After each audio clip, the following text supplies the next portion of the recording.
Ladies and gentlemen, what is going on? Welcome back to the best bets. Today we're taking a look at my top 4 UFC 324 picks. Justin Gaethje versus Paddy Pimblett, which is taking place tomorrow starting at 5 p.m. Eastern Standard Time. We will get it right into it, starting with the first best bet of the evening, which I'm taking this with clear conscience. Charles Johnson against Alex Perez. I'm taking Charles Johnson on the money line. It is an easy win, in my opinion, for Johnson. He is fighting Alex Perez, who is a bit on the downfall. The poor guy hasn't really gotten a win except for Mateus Nicolau inside the second round where he chinned him with a right hook. It was a very similar knockout to how Ilia Topuria ended up chinning Volkanovski in their battle as well.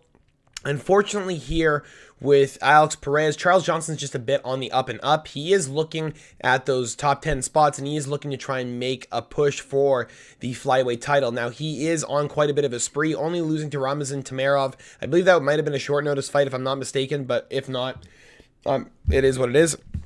But regardless, very aggressive wrestler, very much more significant in a lot of the grappling exchanges than what Charles Johnson has. He wasn't able to defend the takedown successfully, but Alex Perez here doesn't really have a whole lot left. Knee injury against Tetsuro Taira. Has a bit of a problem. Azuel Mabayev caught him in a guillotine, and I can see here Charles Johnson putting some pressure on and having him against the cage, landing some good shots, possibly getting a TKO, but I'm looking more at Charles Johnson to win by decision against Alex Perez. Taking the range advantage, taking the height advantage, and using the bigger frame to just beat up Perez, who missed weight by 2.5 pounds. We're looking to see Perez kind of get moved out of the UFC at this point and have him, I guess, shipped off to the PFL at this point. Now, the second best bet of the evening that I'm taking is with, again, a very questionable line in my opinion. Nikita Krylov taking on Modestas Bukauskas. We're taking Nikita Krylov to get it done on the money line. Now, you could look at the submission prop as well, sitting at plus 500. 6-1 is pretty nasty. Put $20 on that one, 120. I actually really don't mind that. I do think in this situation that Modestas Bukauskas is a little bit outmatched when it comes to the MMA matchup. It's just, he has the kickboxing, he has the Muay Thai, he has pretty good kickboxing, really solid exchanges that he has with, who was it? Ian Cutelaba, Rafael Sakaria put him against the cage, which I don't really rate that win regardless. Marcin Prachnio chinned him with a head kick basically from 2 inches away, and that kind of gives me a bit of worry about Bukauskas. He's a guy who doesn't put enough pressure on guys when he has them hurt. He kind of still, even when he has guys hurt, he takes his time and kind of figures it out. And you have Nikita Krylov, who has only really gotten busted up by really aggressive guys who just kind of run at you, and Modestas Bukauskas doesn't really have that in his arsenal. Granted, he could pull it out in this one, but I really don't think he will. I think Nikita Krylov here is just going to use his grappling advantage, going to force Modestas Bukauskas to the ground and eventually submit him.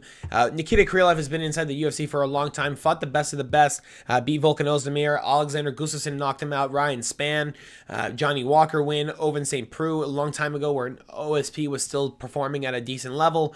Glover Teixeira, split decision, really close fight. Lost to Paul Craig, did get caught in that triangle. Dominic Reyes, Bogdan Guskov.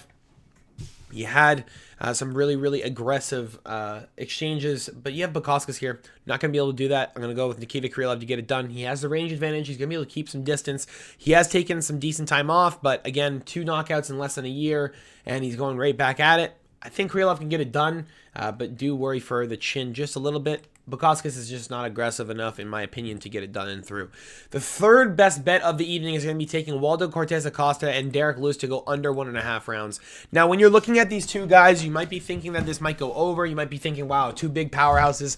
What's going to happen when it goes into the second round? Well, for majority of Derek Lewis's career, he has been finished or has finished within the first round and a half. I do believe majority of his wins do come by first round knockout, or I guess close to second round knockout. But if you can see here, majority of those wins, right hooks first round, uppercut against Curtis Blades, a minute 26 into round 2. He got Olenek in the second round early.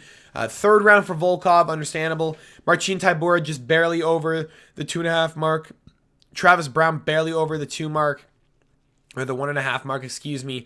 But recently just having a lot of success and a lot of just a lot of just power shots, man. Derek Lewis was good. Waldo Cortez Acosta, 2 knockouts recently. Again, he's more of a decision guy. He's not more like he has knocked out guys, but he has been a guy that's been consistently told that he's a can, you know, soft hands. I was one of those guys, especially when he fought Andrei Arlovsky. I really thought he should have been able to put him out.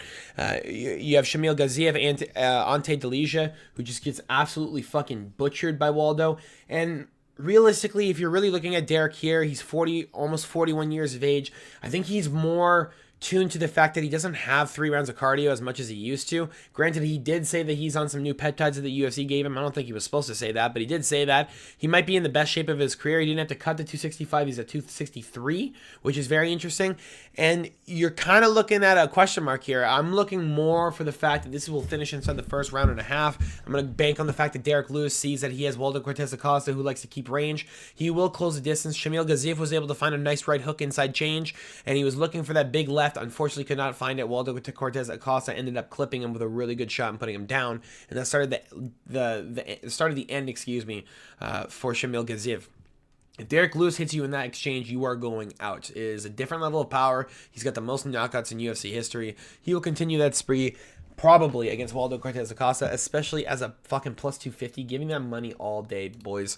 Now, we're looking at my best bet of the evening, my lock of the evening, my boy who I think will come through, the Autism Gizm, John Silva, the Lord of Lords. John Lord Silva will end up probably knocking out Arnold Allen. I will go with the money line at minus 275. It is good value for John Silva, a guy who is a majority finisher inside of his career. Only losing to Diego Lopez, did get spinning back fisted, I think, or spinning elbowed.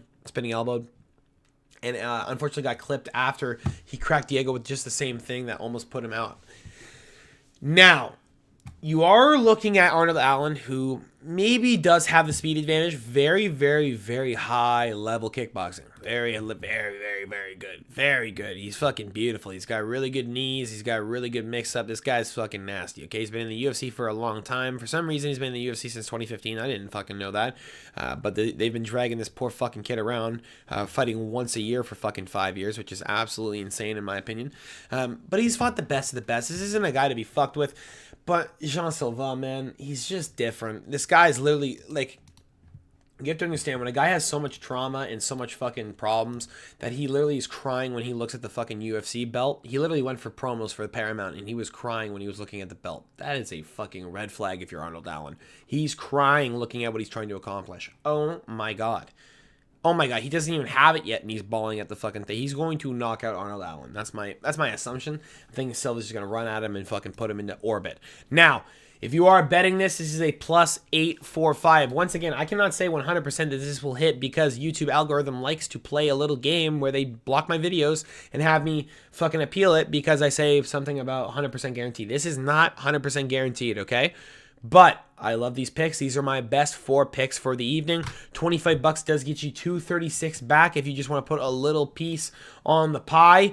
And I'm looking more towards as well, if you're looking for the cycle parlay where you pick 1 submission, 1 decision, 1 KO. I'm looking at Nikita Krylov by submission. I'm looking at probably Derek Lewis by knockout for the value. Oh, you could also go, what's the John Silva by knockout? Plus 150, not enough value there. You can go Derek Lewis by knockout, and you could also go by decision if you really want to. If you want to be wild, could you go Josh Hawkick? We're going to go Sean O'Malley to win by decision. Now, you know what? No, we're not going to go Sean O'Malley to win. We're going to go Natalia Silva to win by decision. She's not going to be able to knock out Rose or submit her, but she will be able to get it done. Minus 200 is a good enough value for that.